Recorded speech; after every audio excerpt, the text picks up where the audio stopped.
Sorry if I let that play a little long, but man, Fleetwood Mac, second favorite female singer ever in that band. Heart was my #1 female singer band. Oh, now it's playing a little bit of Leonard Skinner. That's a really cool song. But you know, I'm gonna let it play a little bit.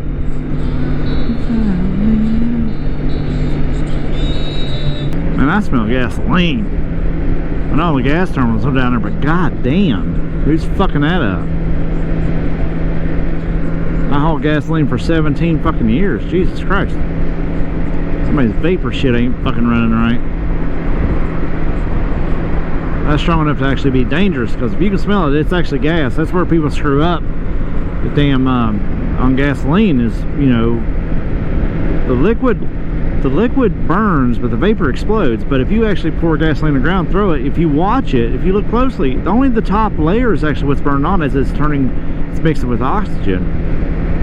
You know, that was a dangerous job. I did that job for a long fucking time, 17 years. I never took my mind off of it, and we just had another guy up there. I don't know if I knew him or not, but he just got killed up there driving a sheets truck, and it doesn't fail. And I come up with the rule of 5. Every 5 years, somebody dies doing that job in that area. It just, you know, I knew 2 out of 3 guys that died when I was doing over to 17 years. One of them I knew really, really well, and that was a fucked up thing. You know, that dude was actually working on his day off.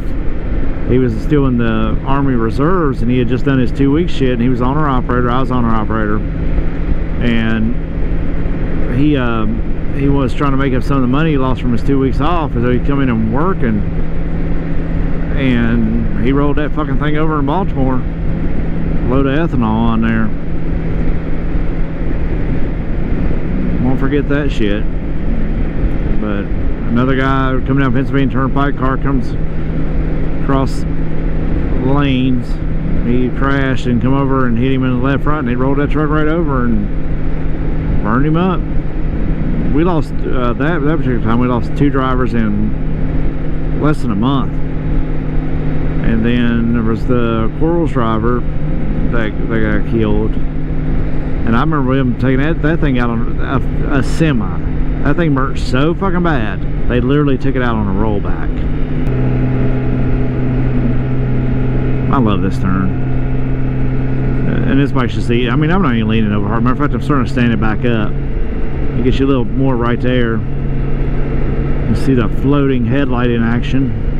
Problem is the floating, that oxygen, xenon, whatever fucking helmet, when you stand it back up, it takes it a second to straight back up. So if you're going through a lot of twisties at nighttime, it's kind of like, that's not great. Go on, dude. I need a front door. Funny thing, I need that video proof right there. See, that speed limit 65. And I drove into the semi, and the semi was like, it's 55 through here, and the other, that's on the Navigo system, and the other system is sitting there saying, no, it's 70. No, it's 65. The fucking sign says 65. Pick one. I'll follow the rules, but you gotta pick a fucking rule.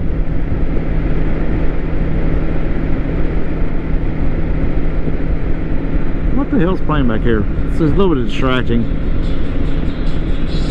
Little piece. I don't feel like no fucking Eagles right now. I don't know. Don't get me wrong. I love the Eagles. It's just not the mood I'm in at the moment, just to hear the Eagles. I still can't believe how warm it is. Even starting to go up the hill, it's just feeling comfortable. I'm finally stopped sweating. It's fucking April. You're supposed to have fucking summer humidity at the moment. This is such a fun bike to ride a cruise on, though, and it's just feel like, I don't know, man, just feel solid, like nothing can destroy me. It just sucks that it's really low parking lot maneuvers, but man, after 5 miles an hour, this bike's just fucking awesome. Airport water tower, I guess. I don't know what the fuck that thing is. I mean, it looks like a water tower. It's next to the airport, but does the airport really need a water tower like that?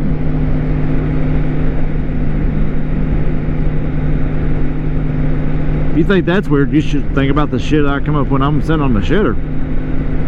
I come up with some weird fucking shit.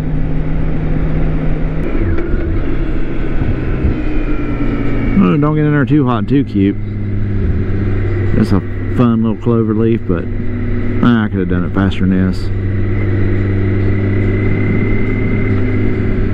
I shouldn't be fucking around at nighttime anyway. Fuck around and find out.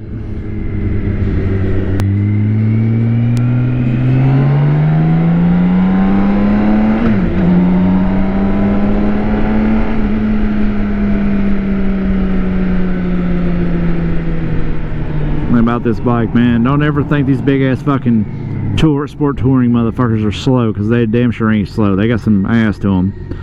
I mean, this bike tops out pretty fucking quick, but it is not fucking around if you want to get there.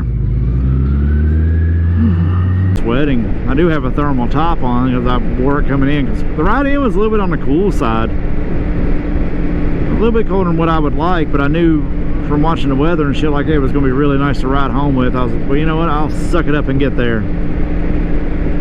My little pansy ass, oh, it's 50 degrees. I got all this fairing and shit on your windshield. I was like, oh, fucking cold. Well, you know, you young bucks, you know, you'll fucking make fun of that shit. Wait, just keep on living. The older you get, the less you're like, yeah, I can do it, I just don't fucking want to. It's like me and hunting. Like I used to be a big hunter when I was a kid. We grew up, that's what everybody did. You know, that's what guys did. You were raised to be a hunter and a fisherman and stuff like that. And I'm not knocking anybody who still does it. You know, if you want to go do that, and some guys, that's their peace of mind and they love doing it. I got a friend of mine like that. He won't do nothing else but that's all he does. That's the only time he gets out a year, because it's pretty much disabled. But damn, I was big into it, you know, doing it and stuff like that. And I started thinking about one day, I'm like, man, it's the weirdest thing like happened. Like, was hunting on a military base. I had a spot there, it was really good, and it was good to me. And, you know, I got a couple of deer out of there. And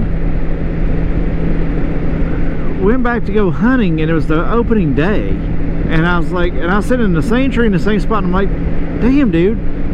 Wasn't I here yesterday? And I literally felt like I was in that spot yesterday, and it had already been a year. And that's when I really started thinking about it and wondering about like the whole hunting, you know, fishing and stuff like that. And I had a boat, and I try to fish all the time because I was trying to justify the expense of having the boat.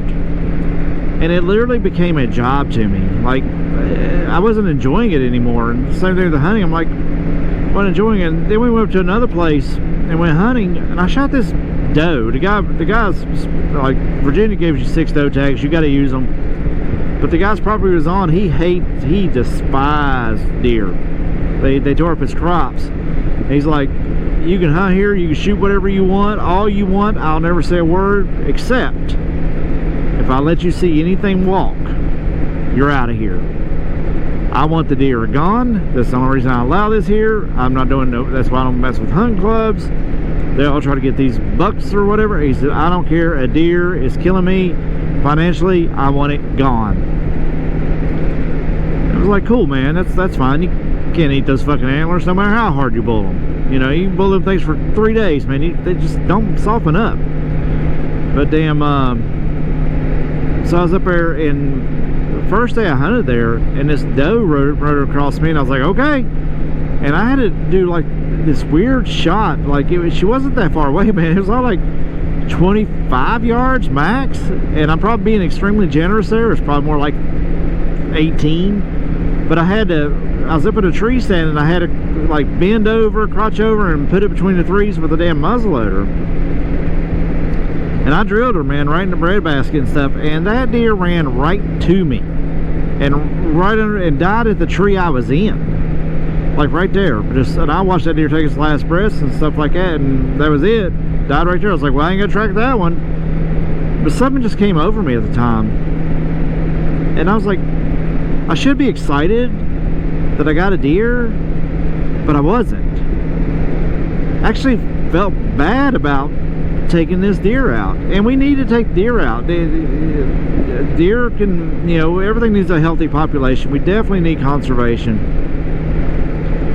and that deer needed to go. And I'd rather anybody shoot a deer and take it home and eat it than see it out here as roadkill. But that's when it dawned on me, it's like, why am I even doing this? It's cold, kind of boring.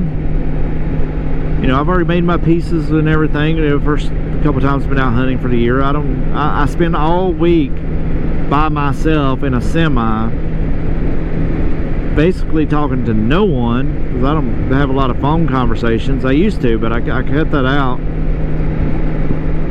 And I'm like, I spend all my other time all week long alone. Why do I want to be up in the woods chasing an animal in the cold? I don't like being cold, and I really don't like killing anything. I don't want to kill anything unless I have to. If I need it for food, great, rock on, you know. But I generally don't eat the deer. I always gave them away. Always gave them away. You know, a really good friend of mine, you know, he had a lot of years of having hard luck getting a deer. And him and his family, they love deer meat and stuff like that. And I always made him do it. I was like, well, I'm not going to leave it lay. I'll never shoot something and leave it lay. But if you gut it and clean it, you take it home with you. And he always would. He did it every time. I might get like a backstrap every like 7 or 8 years when I get an anchor for it. I just was never big into eating them. And don't get me wrong, I like it, but I'm not a big meat eating person. I don't eat a lot of cow, steak. You know, my meat of choice is pretty much fish. Second choice is pig, because bacon makes everything great except for ice cream. I can't imagine a bacon. I'm sure somebody probably tried it. They just never made it to market. It's like, yeah, we're gonna do a bacon flavored ice cream, and that just, yeah, that's not gonna fly. that's just two different opposing flavors. So bacon doesn't make everything great, but I thought of, you know, that's when I gave it up. I gave it up for several years, and I had friends that got a little pissed at me and didn't understand. And I was like, you know, I got rid of that. I got rid of the boat, and I got back on a motorcycle, because that's something I know I enjoyed, and I don't need anybody. I don't need any real special things to deal with it. I don't need any help. You know, I don't have to do it for community. And I know a lot of people buy motorcycles just for the community standards of it. You know, they want the people around and stuff like that, but there's also a beauty in it. You don't have to have that. And that was my thing. Like I didn't have to come home and hook up a boat and run it over there and get the boat off the trailer by myself and fish and, you know, cast line, or I didn't have to, you know, run it, you know, put a bunch of stuff in a truck and drive over to some other place, unload it, go there and climb it. It was a lot less work. And when your hobby starts feeling like work, it's no longer your hobby, it's a nuisance. And a lot of those things, like, people are always asking, like, hey, you want to go with me? You want to go with me? And even I did that. I did the same thing, you know. I was always trying to find somebody to go with, because you want the camaraderie that goes with it. And probably, I would, if I was willing to guess, I'd say 75 to 80% of people who ever owned a motorcycle did it because they wanted to socialize. And that's fine. And, you know, most people, the problem is with that, most people don't tend to keep them. That's why you go for like Classic Iron and Fredericksburg Motorsports, and there's where they used to do the Memorial Day ride up to the, you know, National Cemetery and stuff like that. You see all these American flags. People literally own those bikes just to go do that parade. And after they did away with that, the people like, you know, screw this. Why am I paying for this motorcycle?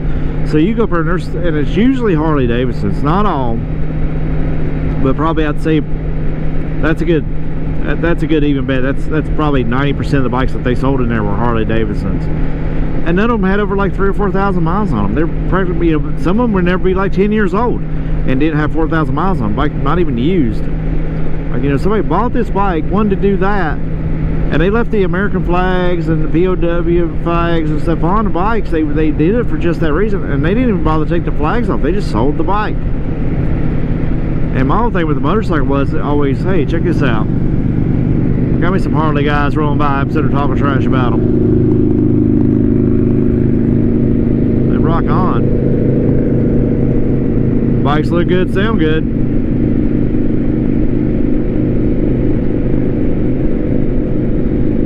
Didn't expect that today. That's cool though. I'm glad they're out here doing that shit. And those bikes do sound good, don't get me wrong. You know, if you like that deep rumble sound. I don't personally do the exhaust. That sound gets old, especially on super long rides.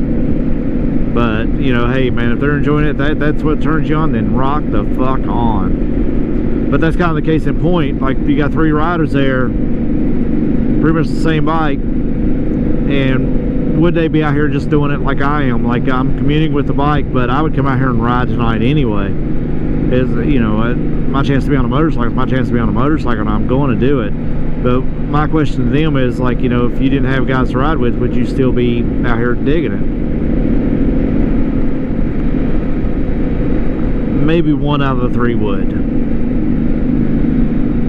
You know, I know guys like their clubs and all this other stuff. I kind of got into a club when I first started riding years ago. That's because the guy that was teaching me how to ride and help me with the bike, he was getting to be a part of that club and stuff like that, you know. But he'd go out and ride by himself. He didn't give a shit. He just liked riding a motorcycle. He just thought it would be cool to try a club. So I messed with that a little bit, you know. But that was when, like, American Chopper first come online, and all these different towns would have these bike nights and shit like that. And that shit used to be so funny to me. And I went to a few of them. And damn, the guys would pull up in a Toyota car, run away from it real quick, and they'd have their Harley Davidson vest and shirt on and all this other shit, and come talk shit to guys on Japanese bikes. Like, motherfucker, I just watched you pull up here in that Toyota. Like, what the fuck? Where's your bike even at? You know, like, come on now. Seriously? Who gives a shit? And in that world, you know, when you're talking about bang for your buck, and if that's what's important to you, like it is for me, that's what's important to me. On everything I buy, I want what am I getting for my dollar? You know, and if those bikes and that sound and that's worth it to you, awesome. But that is not a first cool thing. That is definitely a second cool type of thing. You know, first cool is shit works and it performs very well, and you're getting a lot of product for your money. The second cool thing is it just turns you on, and second cool outrules the first cool, in my opinion. If first cool is, you know, okay, it doesn't perform as good as that bike does, but I like this one better, that's your second cool. Is like, I just love this bike, then hey man, you win. Rock the fuck on. I don't even know how that even started in my head. I was talking about, I think I started talking off about beer. You know, like, what the fuck? You ever notice that in conversations, period? If like you ever have them great conversations, you don't even know what started a conversation. You just, there are conversations that goes on all night long, and you don't get tired, you don't get bored, and it just like you just don't want it to end. You know, I've had those conversations a few special times in my life with different people, man, and there's nothing like it.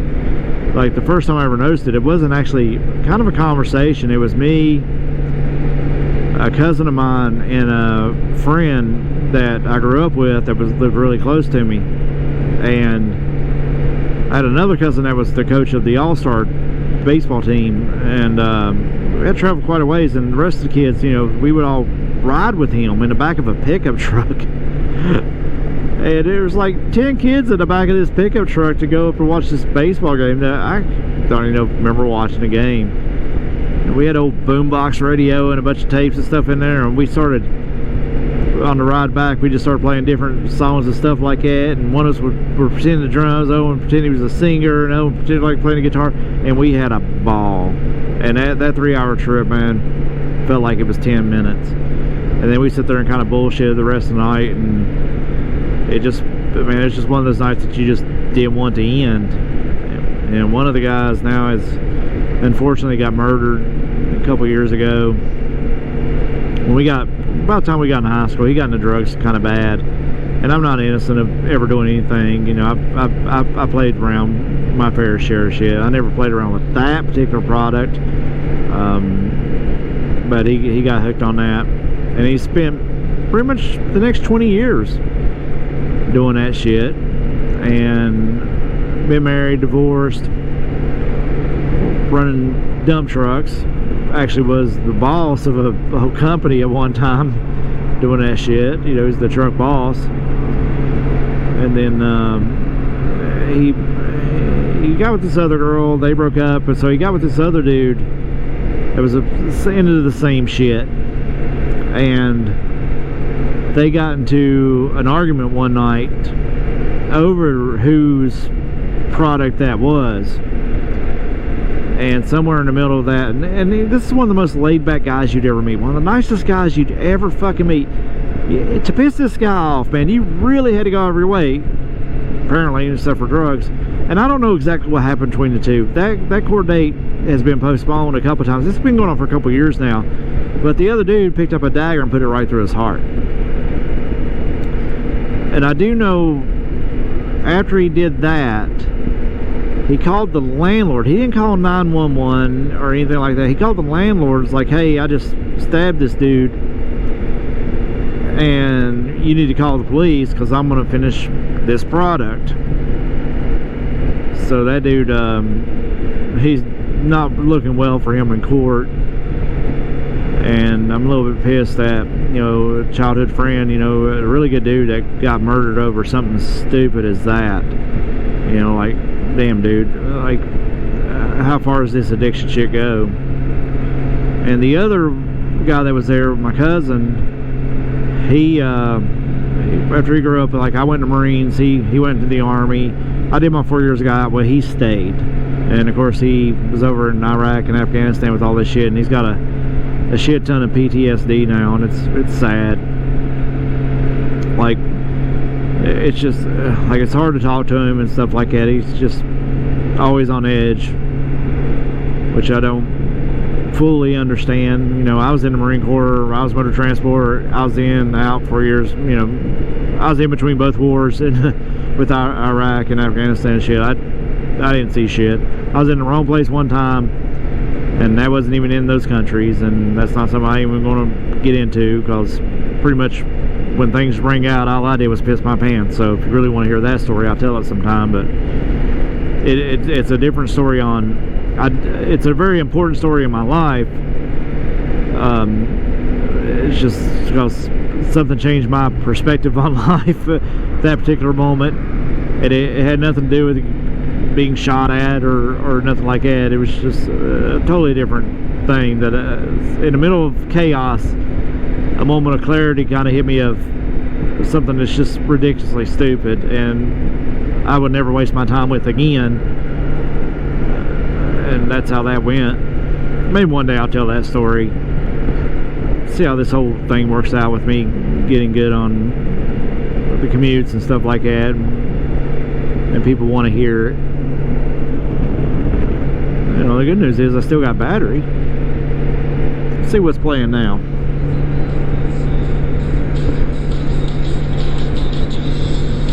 I keep finding the good songs in the middle of them because I got the volume down.